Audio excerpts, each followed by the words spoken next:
setiap karyawan yang di-assess itu pasti ada area weakness-nya, ada area development-nya.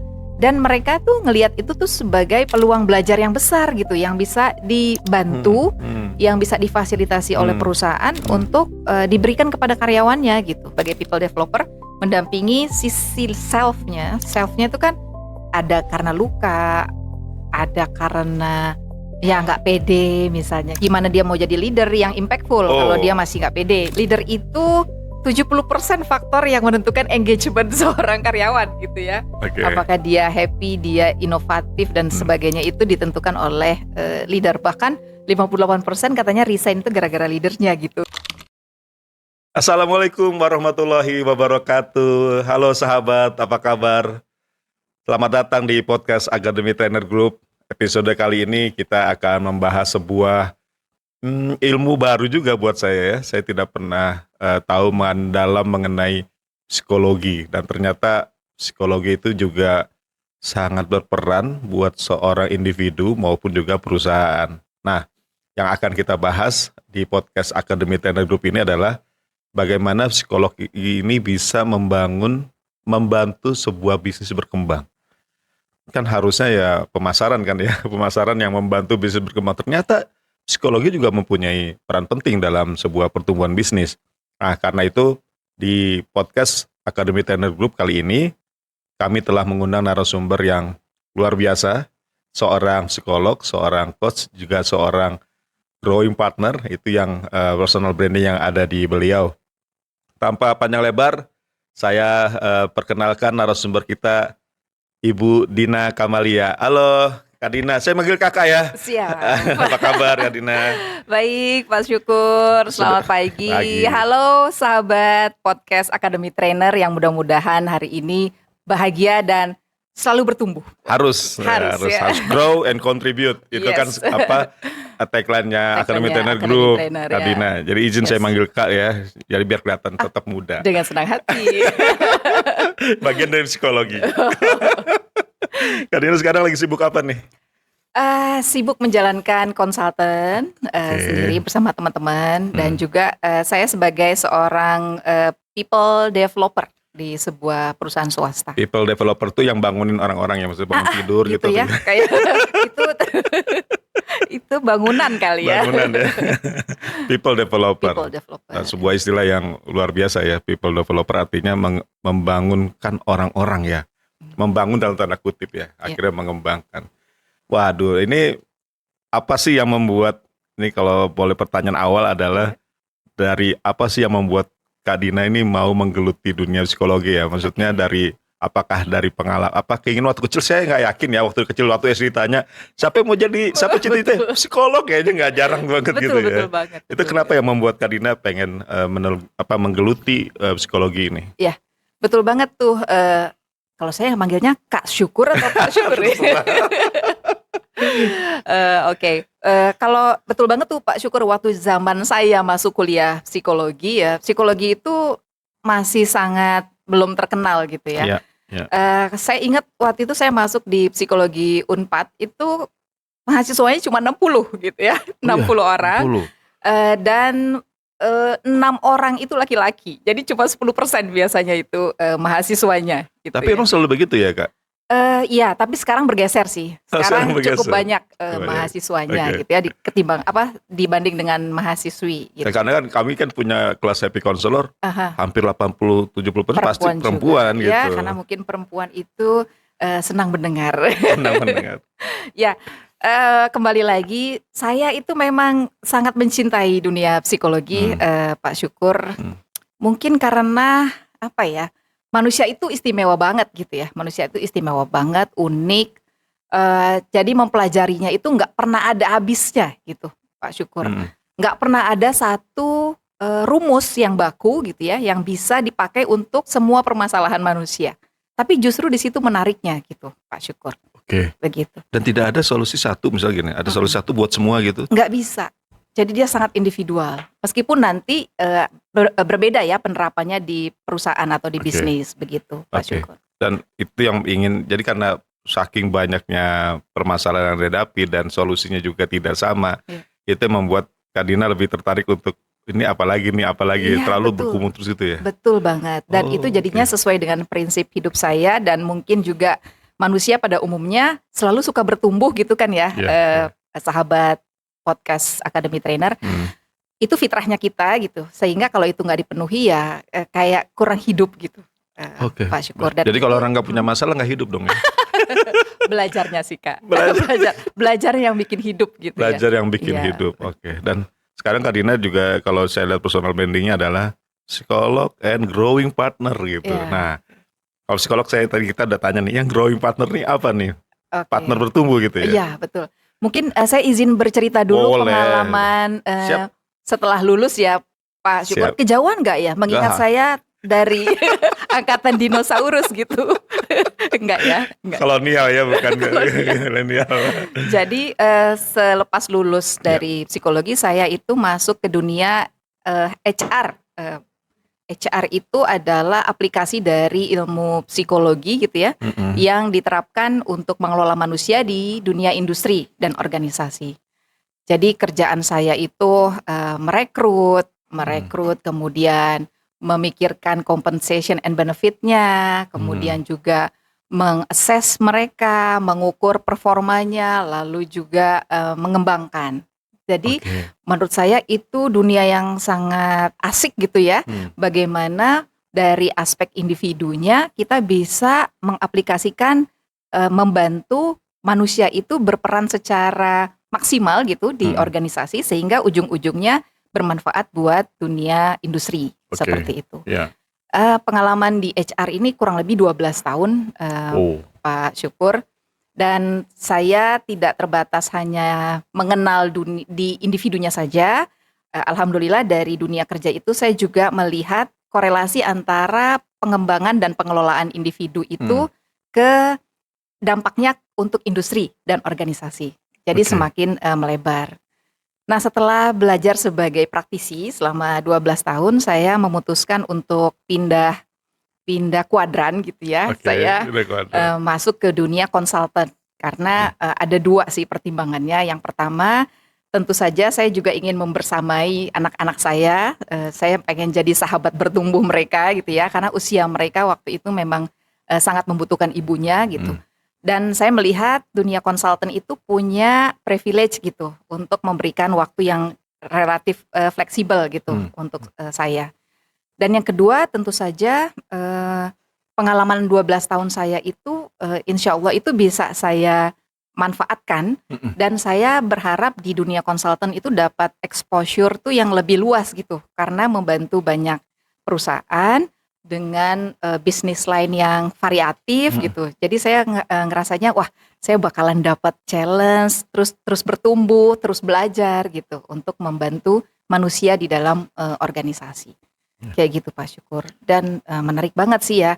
Di dunia konsultan itu pertamanya saya tidak langsung punya konsultan gitu Pak Syukur gitu ya.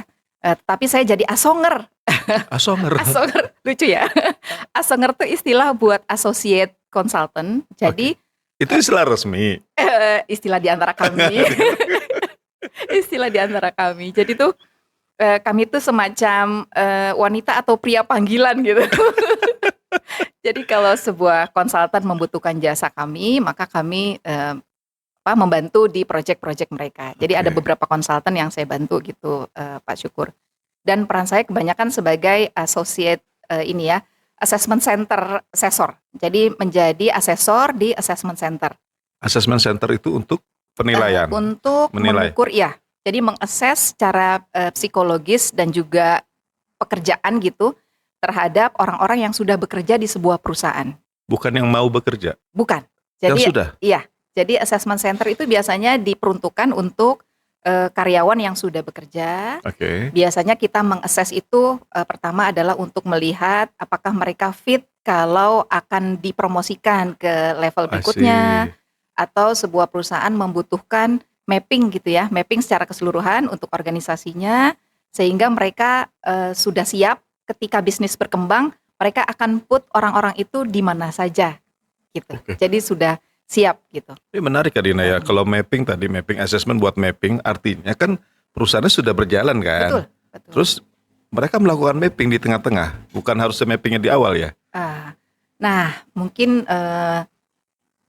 saya ini ya. Jadi akhirnya kan saya membuat konsultan sendiri tuh ya Oke, Pak ya, ya. namanya Human Pro Development. Nah, peran kami atau servis kami itu adalah dari awal karyawan itu masuk, itu yang namanya rekrutmen. Rekrutmen. Jadi mengakses, mengukur di awal masuk Ya. apakah seorang karyawan ini fit dengan organisasi yang akan meng-hire-nya, itu kami sebutnya di tahap rekrutmen, selection.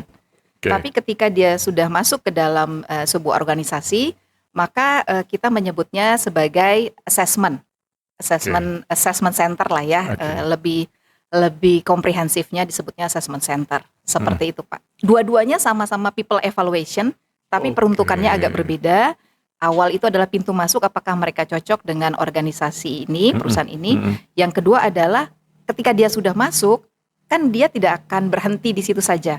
Ada journey karirnya gitu ya. Bisnis juga bertumbuh gitu. Sehingga organisasi, perusahaan perlu paham punya armada yang seperti apa gitu. Punya pasukan yang kayak gimana di dalamnya. Sehingga Oke. itulah yang membuat organisasi itu butuh karyawannya itu di-assess gitu. Termasuk nanti pelatihan atau skill apa yang diperlukan oleh karyawan gitu ya?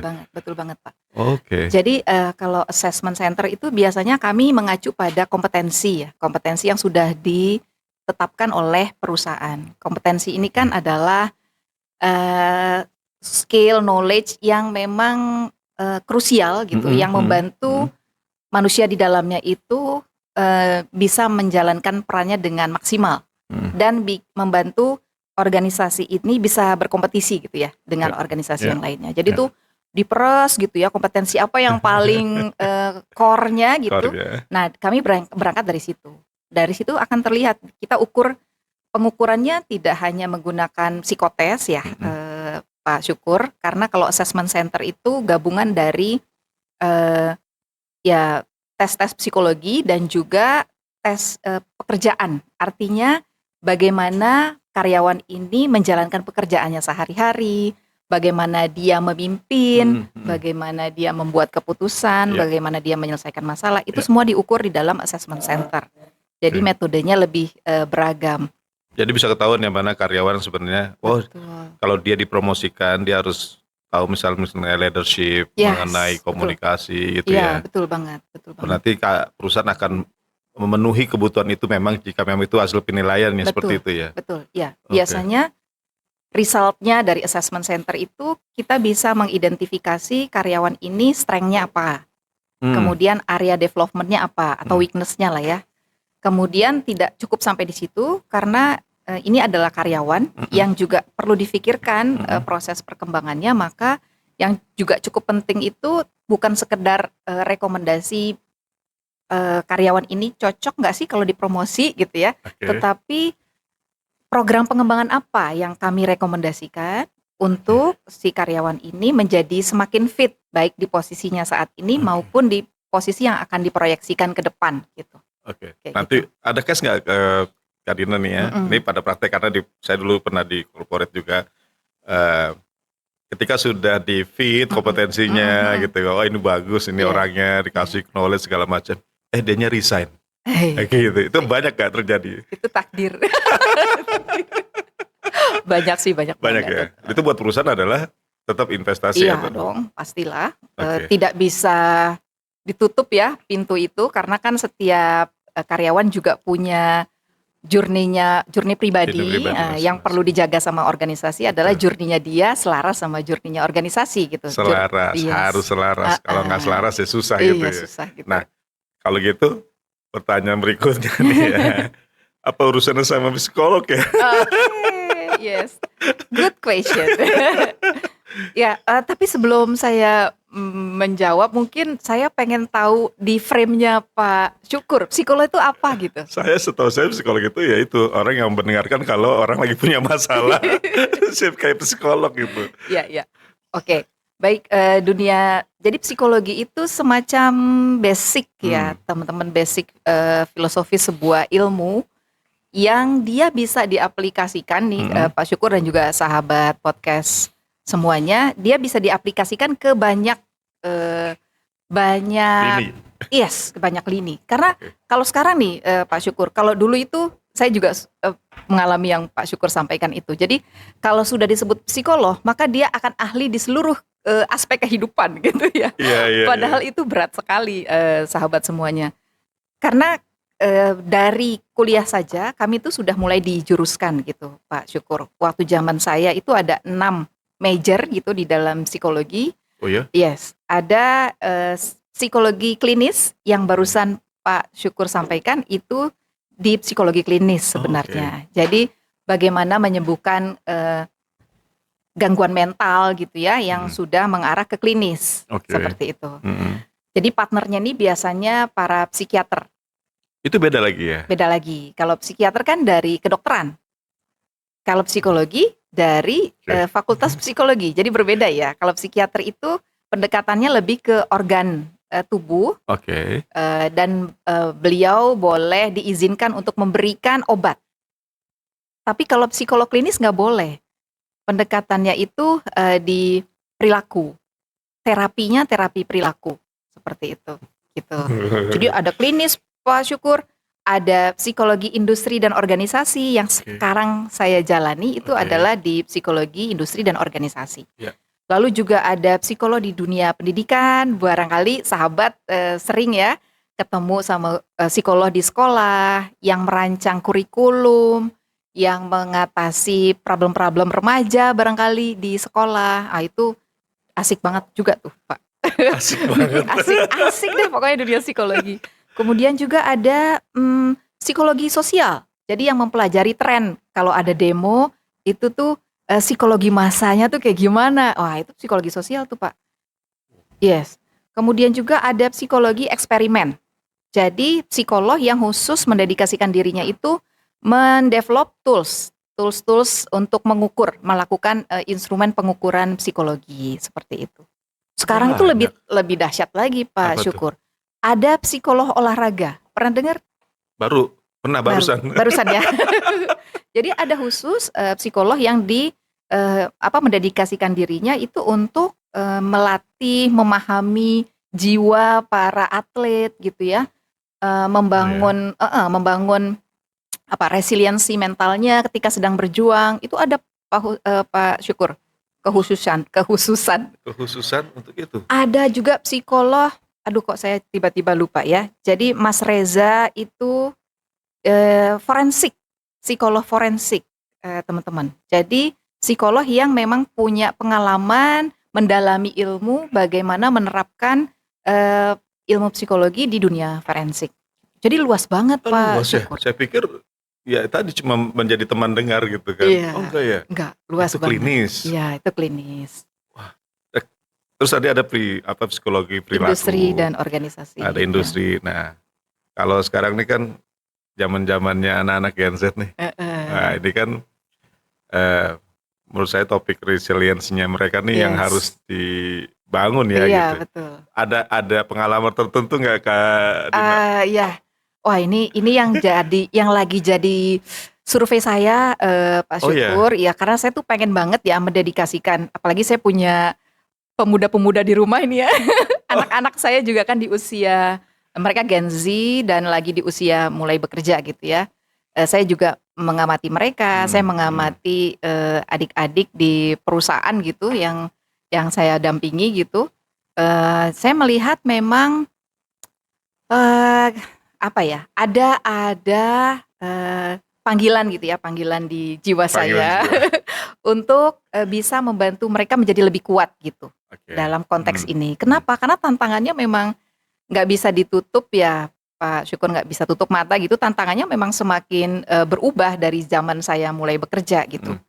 Sekarang itu banyak yang mereka lihat gitu, semakin banyak distraksi juga, semakin mudah saling membandingkan juga betul, gitu ya. betul. Jadi nggak sekedar tekanan pekerjaan yang memang tekanan perubahannya memang sangat besar, tapi yang barusan saya sebutkan itu juga jadi hal-hal yang memicu mereka, apalagi mereka terlalu banyak melihat itu tapi terlalu sedikit terkoneksi dengan dirinya gitu. Terlalu sedikit, iya. Jadi sedikit memahami dirinya karena mungkin speednya cukup cepat gitu ya Pak Syukur ya. terutama di dunia perusahaan ya yang saya sedang geluti gitu. Jadi kayak nggak sempet gitu ya. Saya tuh jadi suka membayangkan ya kalau Pak Syukur mungkin tahu bambu Cina ya. Bambu Cina, ya tahu.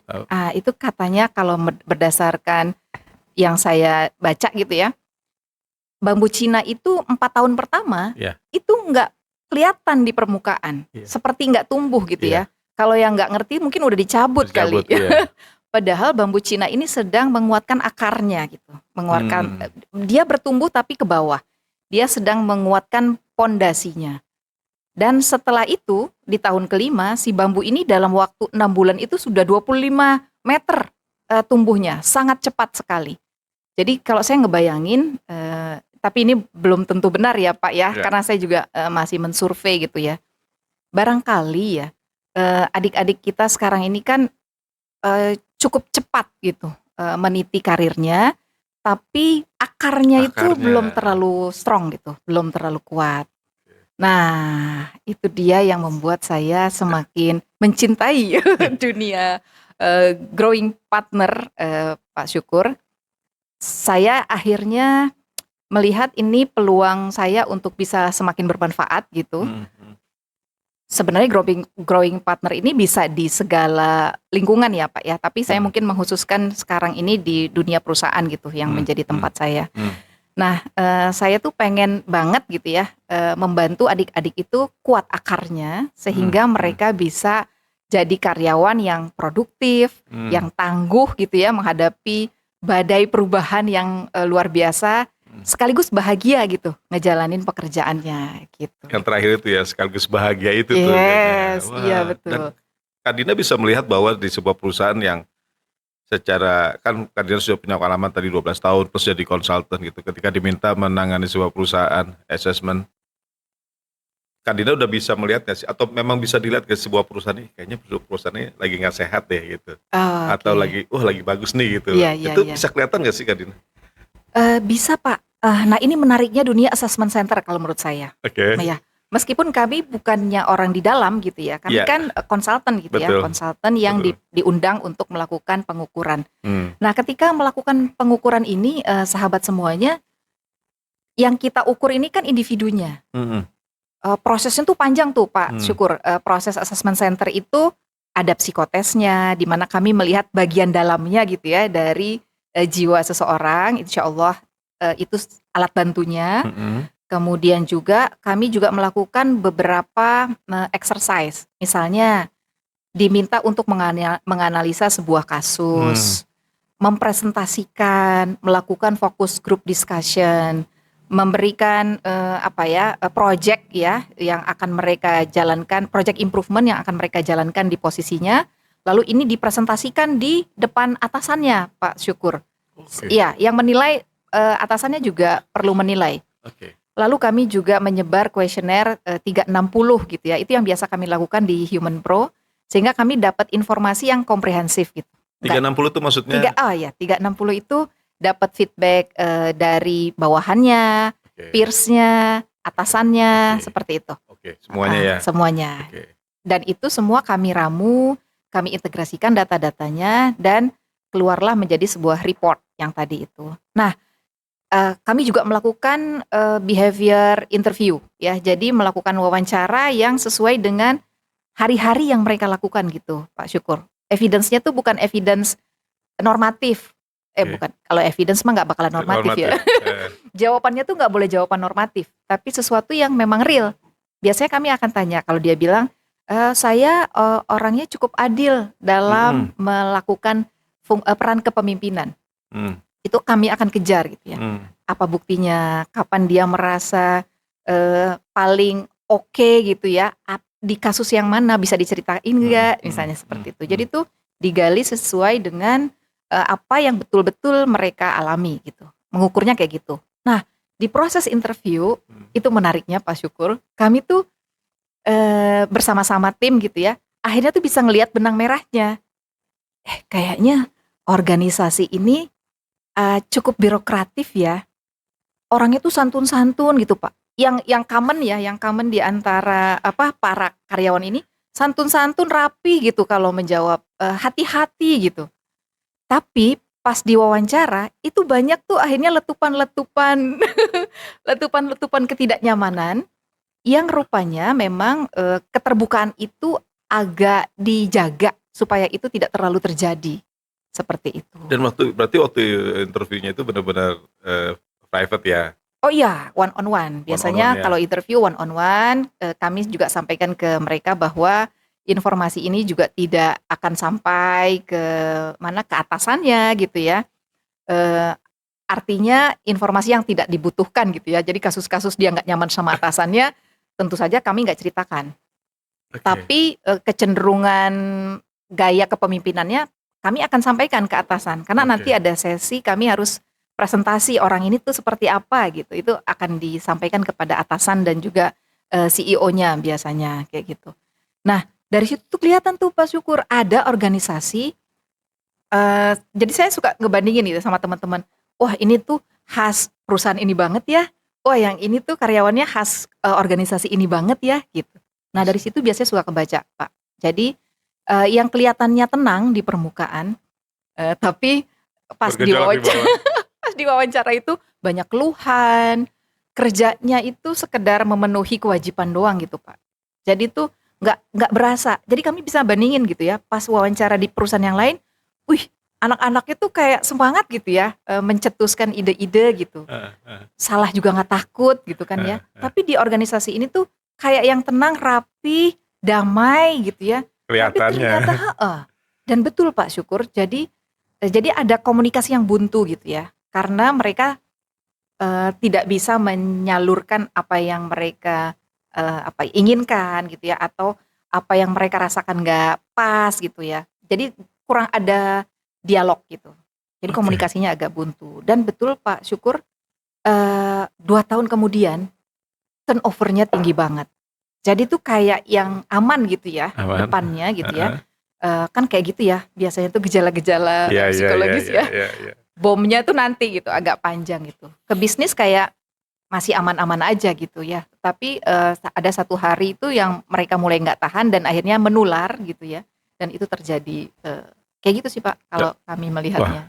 Berarti kan udah melakukan assessment, Mhm, one on one dengan, tim atau karyawan gitu kan, yes, terus buat report gitu kan, iya terus betul, dikasih ke founder atau ke founder, manajemen, top yes, manajemen top gitu ya. management. Kan terus nanti Kak Dina dan tim akan mempresentasikan itu ya. Yes, betul banget. Ini yang menarik justru sebenarnya saya mau tahu tanggapannya para foundernya ini nih. Oh, Biasanya iya. kan suka buru-buru ternyata, "Hah? Kok ternyata nggak seperti yang kita Iya pikir," gitu. betul. Itu sering terjadi Oh, berarti ya? pernah terjadi Pernah pernah terjadi? terjadi, sering nggak ya? Enggak sih alhamdulillahnya Oke, nggak sering oke. gitu ya, beban juga sih ya kalau sering. Berarti ada yang gimana gitu, tapi memang bisa terjadi, dan alhamdulillahnya makanya datanya itu kami komprehensif gitu ya sahabat semuanya. Hmm. Artinya, untuk menjaga subjektivitas kami tadi menggunakan baterai test gitu ya Pak ya, baterai exercise gitu ya. Baterai exercise. Baterai itu rangkaian, Oke. jadi Oke. nggak single, Oh iya, iya, tools iya. gitu ya. Sehingga alat itu akan saling mencek, check and recheck. Kemudian kami juga melibatkan para atasan juga sebenarnya. Jadi kalau seorang atasan yang misalnya punya favoritism gitu ya, punya favorit terhadap terhadap karyawan tertentu gitu ya di bawahannya, pada saat presentasi kami mengundangnya itu nggak cuman atasan langsung Pak Syukur, tapi juga, satu level di atasnya. Oke. Tugas mereka bertanya, men-challenge pada, si karyawan ini Oke. terkait tentang improvement project yang sedang dia tawarkan gitu. Karena kami kan nggak terlalu tahu secara detail gitu Project-nya, ya, oke. challenge-nya kan mereka yang lebih paham. Hmm. Nah di proses presentasi itu kelihatan banget salah satu kompetensi gitu ya, dan yang menilai nggak cuma si atasannya, next levelnya juga akan melihat. Jadi ketika atasannya bilang, "Enggak sih Bu, kalau menurut saya anak ini tuh rajin banget, anak ini itu disukai banget sama bawahannya, anak ini jago banget presentasinya," gitu ya.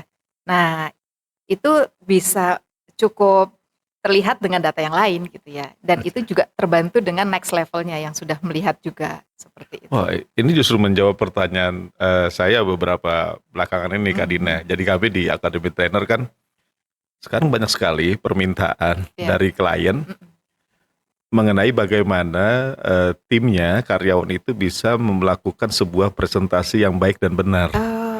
Jadi ketika kami ngobrol dengan para user, mereka bilang persis tadi yang seperti Kak Dina sampaikan. Ini orang pinter, ini orang jago, menarik, teman-temannya banyak sukai. Tapi ketika dia presentasi di depan yang bukan atasannya atau di high level di atas atasannya, itu langsung ngeblank, langsung.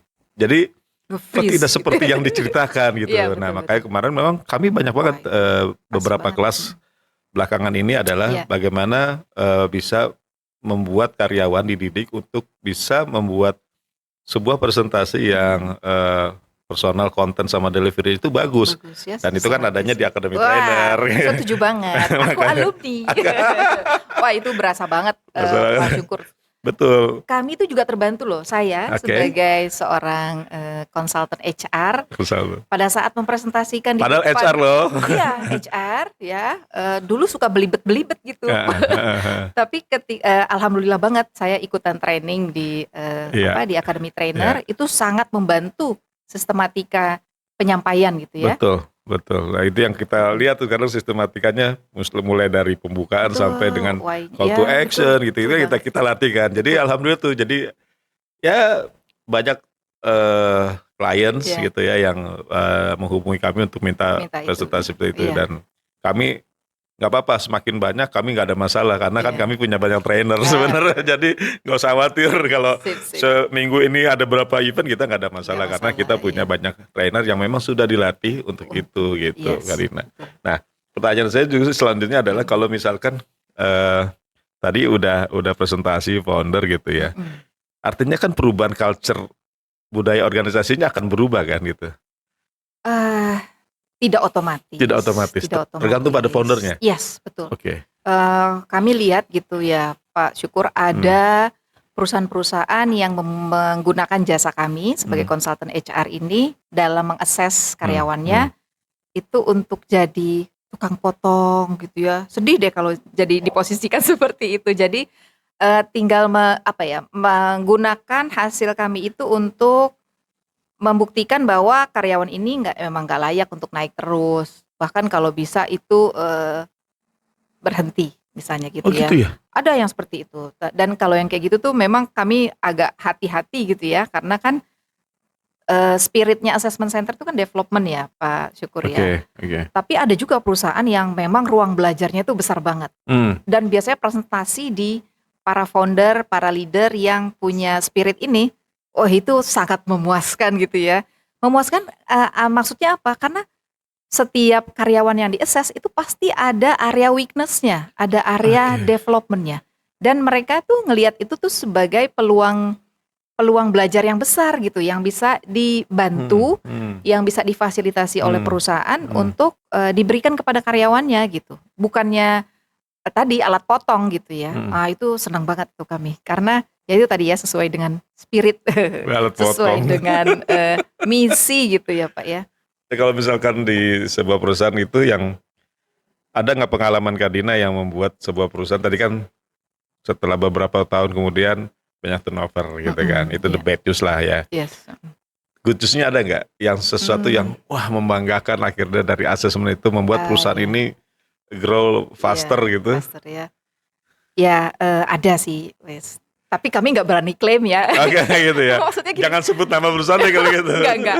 Maksudnya kami nggak berani klaim bahwa dari hasil assessment itu membuat bisnisnya growth. Tapi gitu membantu. Ya. Tetapi kami mudah-mudahan bagian dari yang berkontribusi. Contohnya seperti ini. Tadi saya udah cerita tentang mapping ya Pak Syukur ya. Jadi ada satu company yang dia tumbuhnya ini memang udah cukup cepat. Jadi banyak cabang bertumbuhan gitu ya, di mana di daerah lain gitu ya, di Indonesia gitu. Dan itu kan butuh kepala cabang baru gitu ya, branch manager baru. Nah dari hasil assessment kami itu kami membantu mereka untuk memput gitu ya mana yang cocok di Samarinda misalnya, mana yang paling pas di Oh, Makassar dengan challenge-challenge-nya gitu ya. oke. Karena kami kan berdiskusi dengan para founder, Ya, di Makassar emang ada challenge apa, di Samarinda asih. ada challenge apa, di Karakter Surabaya, daerahnya. yes, sehingga kami menyesuaikan gitu ya dengan eh, karyawan yang kami assess Hmm, seperti itu. Nah, hmm, dan itu alhamdulillahnya hmm, ternyata memang cukup membantu gitu. hmm. Eh, Membantunya gimana? Tadi si karyawan ini cepat beradaptasi gitu di daerahnya yang baru sehingga growth-nya juga menjadi lebih cepat diraih seperti itu. Oke. Gitu sih Pak Syukur. Wah, itu luar biasa Kami ya. senang banget tuh kalau udah diajak yang seperti itu tuh sama Ada kes, founder. ada kepuasan di mananya? Iya, karena kan jadi terlibat Eh, membangun tidak hmm, sekedar ya apa ya, dengan membangun manusia juga akhirnya membangun bisnisnya. hmm, Jadi hmm, impact ke bisnisnya itu hmm, kerasa gitu. hmm. Berarti memang Oke, sebuah psikolog ini memang psikologi ya, ya. mempunyai peranan penting dalam sebuah pertumbuhan bisnis ya, karena memang yang kerja Mm-mm. kan manusia juga gitu Betul, kan, betul. walaupun biar bagaimanapun tadi manusia punya karakter masing-masing gitu. Betul, Dan betul. tapi saya justru lebih menarik lagi ketika bicara masalah pertumbuhan bisnis ini kan tetap Mm-mm. apa sih yang bisa membuat sebuah bisnis bertumbuh gitu kan. Mm-mm, Kayak mm-mm. tadi di awal saya bilang ya kan harusnya salesnya gitu. Iya, Kita selalu ngejar di angkanya gitu iya, kan gitu. betul, Tapi betul. ternyata sebenarnya ada faktor lain yang lebih penting Betul, betul, Pak. secara psikologis gitu Yes. kan. Dan itu kan banyak yang dihadapi oleh Kak Dina terkait dengan eh, dari sisi psikologis dan growing partner ini ketika sebuah perusahaan itu sedang berkembang gitu kan. Mm-mm. Biasanya kan ada perusahaan-perusahaan yang sebenarnya secara psikologi yang nggak peduli ya gitu. Yang Iya, penting kerja aja betul, gitu. betul. Iya, Dan itu juga nggak mungkin buat apa sih assessment ini, buat apa sih itu. Dan iya, iya. pertanyaan saya justru sebenarnya lebih penting banget nggak sih sebuah perusahaan untuk apa ya, mempunyai assessment terhadap karyawan. Apakah ada jumlah-jumlah karyawan tertentu yang misalkan nih, oh kalau cuma 5 orang sih nggak perlu lah gitu. Pengalaman Hmm. Karina gitu, Oh biasanya iya, di iya. atas berapa orang sih yang perlu assessment kayak gini gitu. Iya, iya, iya. Ya, wah menarik nih pertanyaannya Pak Syukur ya. Saya jadi berpikir. Karena gini Pak Syukur, Eh, kami percaya result bisnis itu kan hasil, betul. tapi sumbernya, Hmm. jadi penggeraknya itu kan tetap manusia gitu ya Hmm. Pak Syukur ya. Hmm. Sehingga mempelajari, memahami sumbernya itu jadi sesuatu yang krusial sih kalau menurut saya. Dan ilmu Oke. psikologi itu sangat membantu dalam menjadi kerangka gitu ya untuk memahami itu. Tentunya psikologi yang sudah dilengkapi juga dengan exposure dalam konteks industri gitu ya Pak ya. Konteks bagaimana orang berperilaku dalam bekerja, daya tahannya, gimana sih, apa sih hot buttonnya gitu ya, yang Ya. membantu si karyawan ini bisa melesat gitu ya, kalau itu ternyata dikembangkan.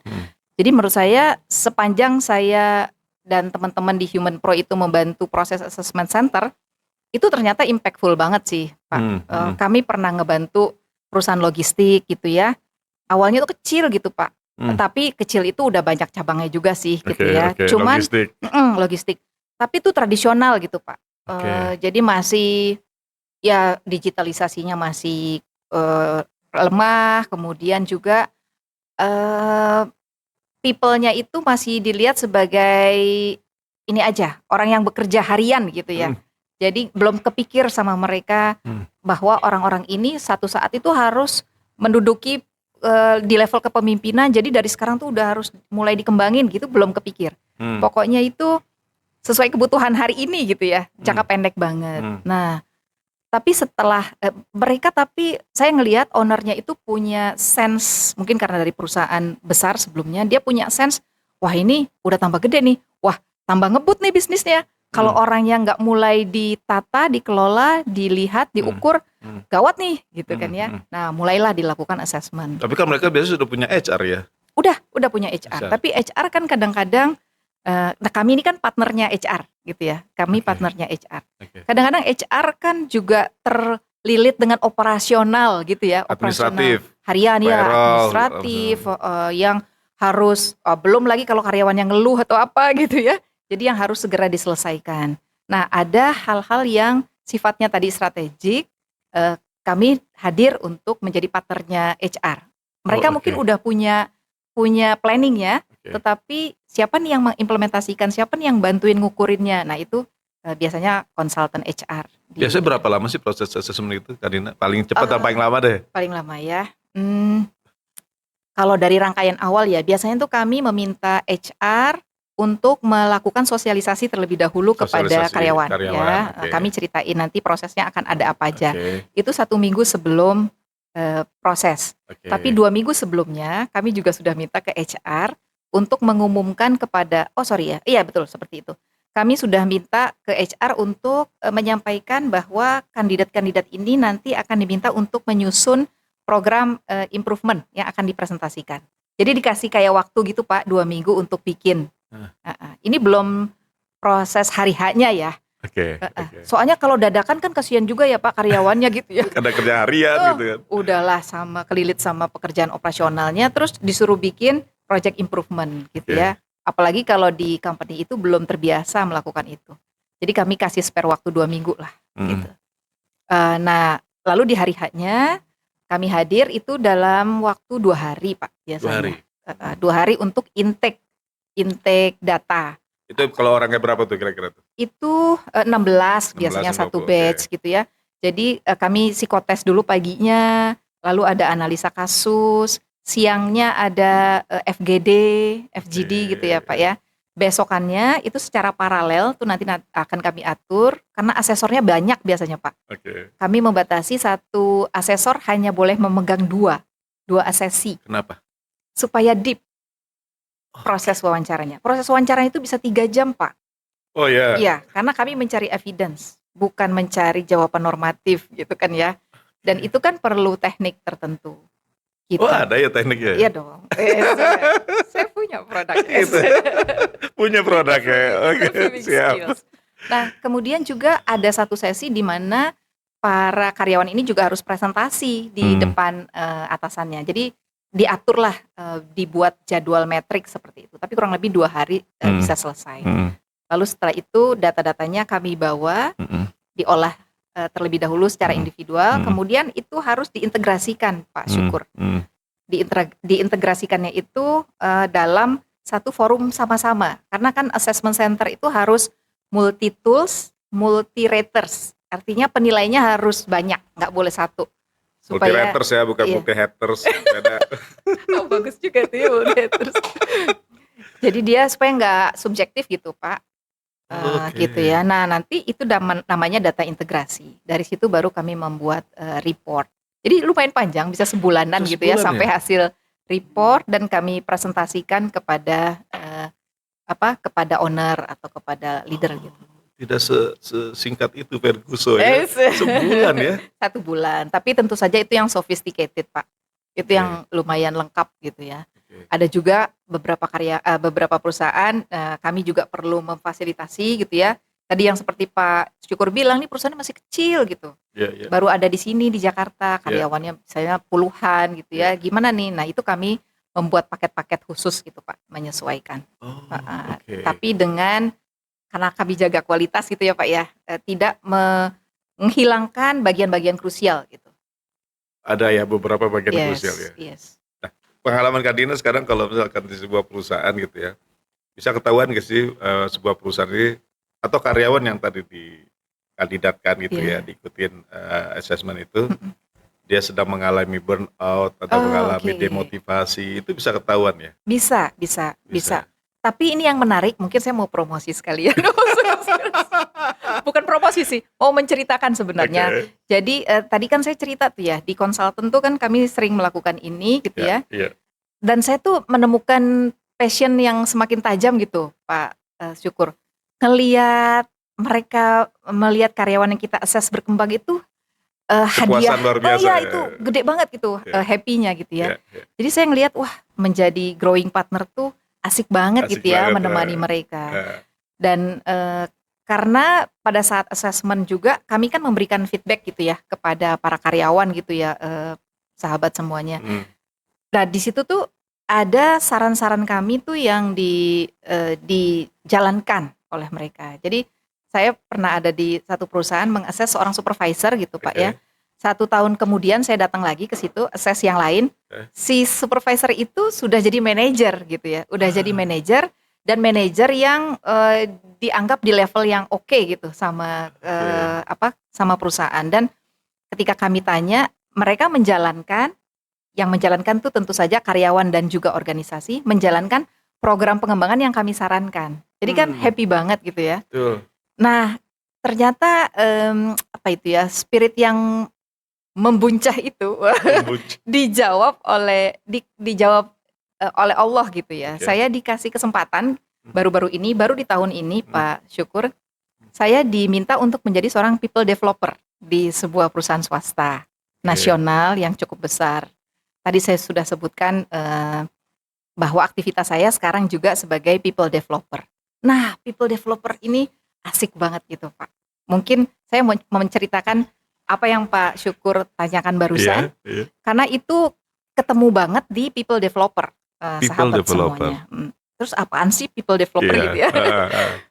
People developer itu konsultan yang berasa jadi orang di perusahaan itu sih. Jadi gini, kalau sederhananya people developer tuh kayak PT, personal trainer. Oh iya. Kayak gitu ya. Jadi artinya dia datang, kan kalau personal trainer di fitness center gitu kan ukur masa ototnya kliennya, kemudian habis itu nyusunin programnya, lalu memonitor gitu ya dan mengevaluasi, nambahin program baru, kayak gitu persis, Pak. Yang kandidat dampingi berapa orang? Nah, ini menariknya. Ini perusahaan ini memang menurut saya luar biasa ya. Ini program baru di situ. Jadi dia mereka itu punya program bahwa satu people developer itu mendampingi 30 leader. 30 leader. Sebentar satu developer 30 leader itu segede apa perusahaan ini ada? Iya banyak, ya besar banget memang besar perusahaannya. Iya, karena kami cukup banyak people developernya gitu ya. Dan saya ditempatkan di satu departemen khusus supaya bisa kelihatan gitu ya ininya ya keterkaitannya. Yang dimaksud leader ini adalah level supervisor ke atas gitu ya Pak. Nah itu ya seperti PT itu Pak Syukur. Jadi saya di awal itu melakukan assessment awal, tentunya tidak sama seperti assessment center. Kebetulan perusahaan ini juga sudah punya data-data tentang assessment center karyawannya. Saya tinggal mengakses hasilnya gitu ya. Tapi saya kemudian melakukan assessment awal itu untuk untuk menggali ya di posisinya saat ini. Kemudian dia punya aspirasi apa ke depan, sehingga ketemu tuh IDP-nya istilahnya, individual development plan, kayak yang dibikinin PT buat kliennya. Tersusunlah IDP, tapi IDP ini kan nggak boleh antara saya dengan si karyawan aja. Saya kemudian melakukan alignment, si people developer ini perlu melakukan alignment dengan HRD dan juga atasan. Jadi top leader di departemen tersebut. Karena kan saya perlu tahu arahnya departemen itu mau kemana. Saya harus bantuin perkembangan dalam aspek apa di orang tersebut, seperti itu.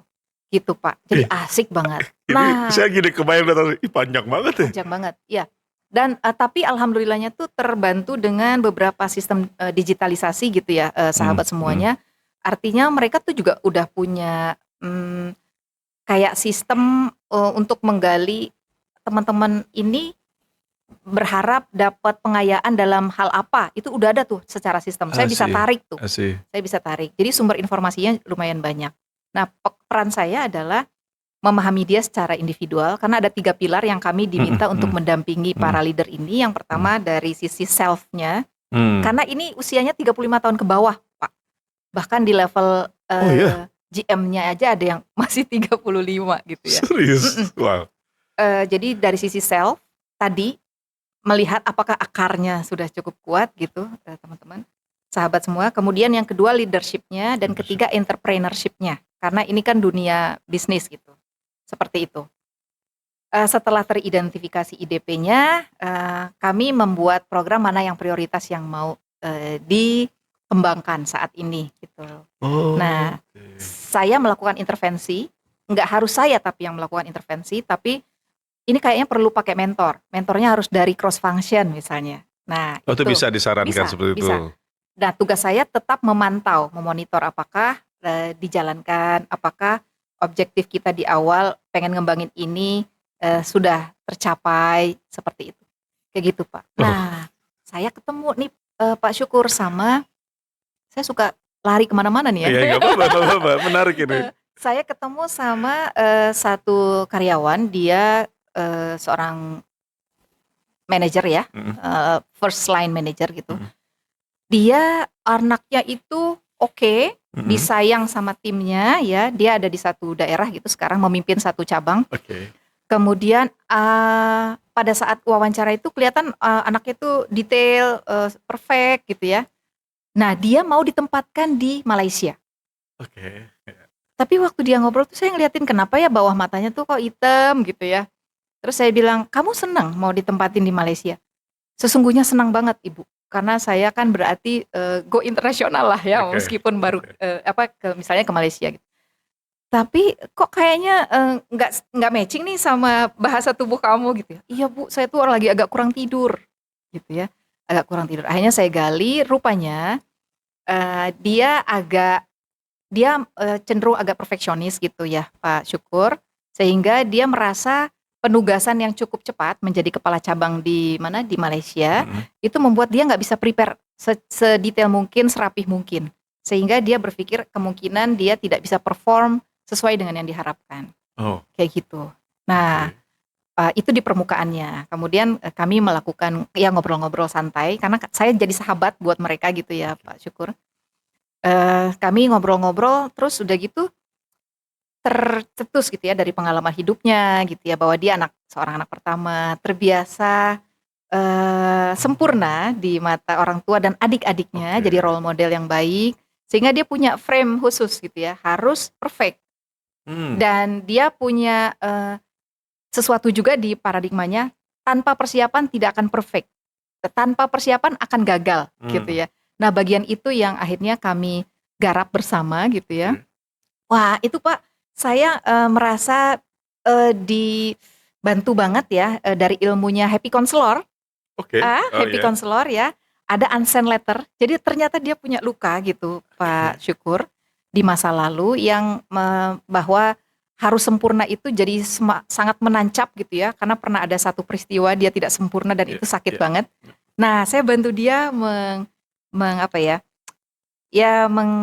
bisa menghilangkan 100%, tapi menurunkan intensitas emosi karena luka itu. Unsent letter?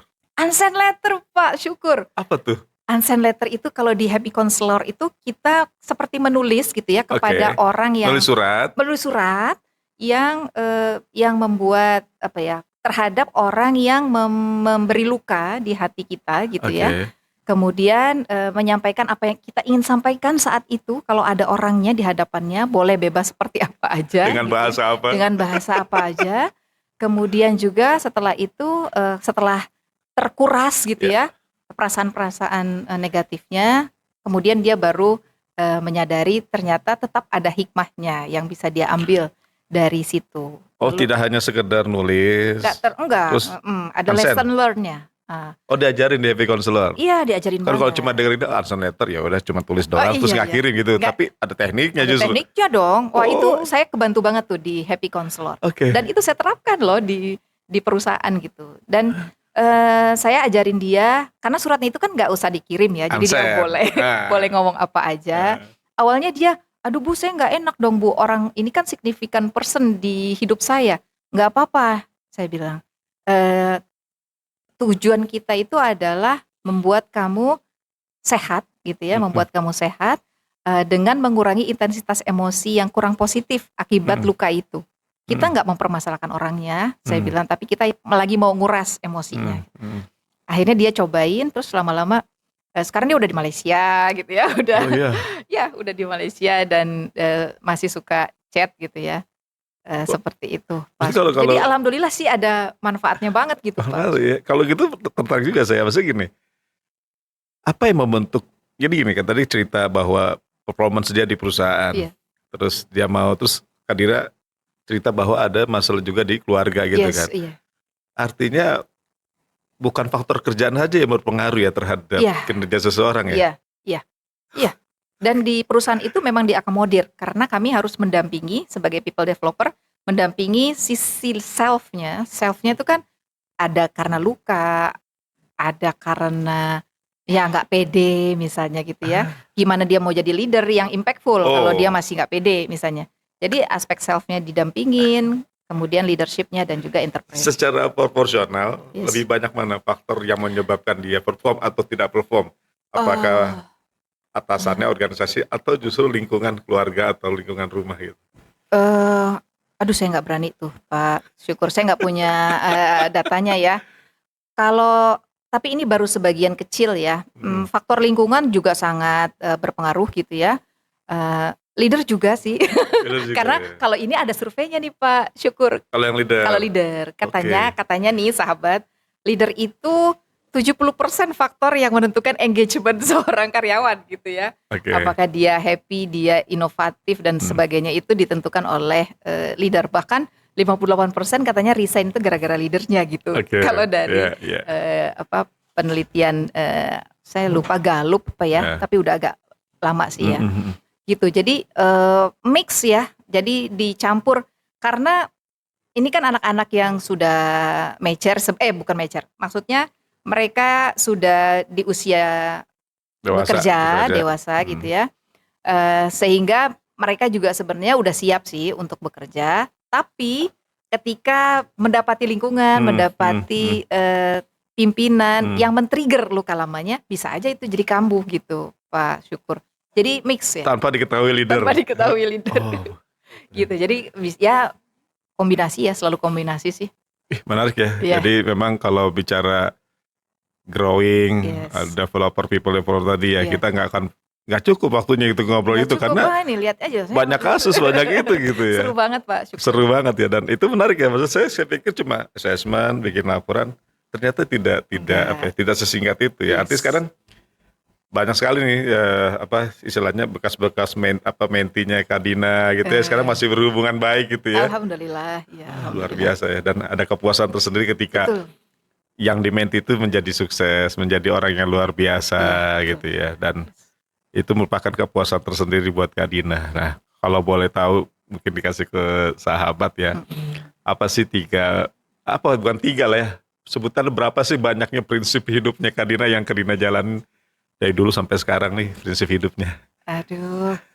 Siapa tahu berguna bagi sahabat gitu. Mau satu boleh, dua boleh gitu. Baik.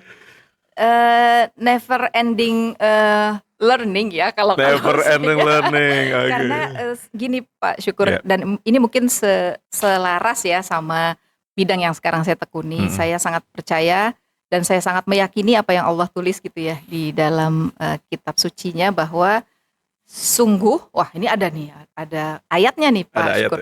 Sungguh benar-benar aku telah menciptakan manusia dalam bentuk yang sebaik-baiknya. Itu kan luar biasa banget gitu ya. Jadi sudah jaminan mutu kita ini adalah makhluk terbaik. Tapi realitasnya tidak semua orang itu bisa unlock their potential gitu ya. Membuka kunci potensi mereka sepenuhnya. Termasuk saya juga masih merasa belum unlock sepenuhnya gitu. Sehingga sarana yang diperlukan adalah ya belajar gitu ya. Never ending learning. Dan saya hadir sebagai growing partner untuk nemenin teman-teman yang mau bertumbuh. Nah, tadi deh prinsipnya never ending learning. Nah, sekarang justru pertanyaan berikutnya mungkin yang terakhir adalah apa sih nasihat atau saran yang bisa Kadina berikan kepada sahabat terkait dengan tadi people developer atau pengalaman Kadina tadi? Saya tuh terinspirasi sama ada satu foundernya Paragon ya Pak Syukur ya.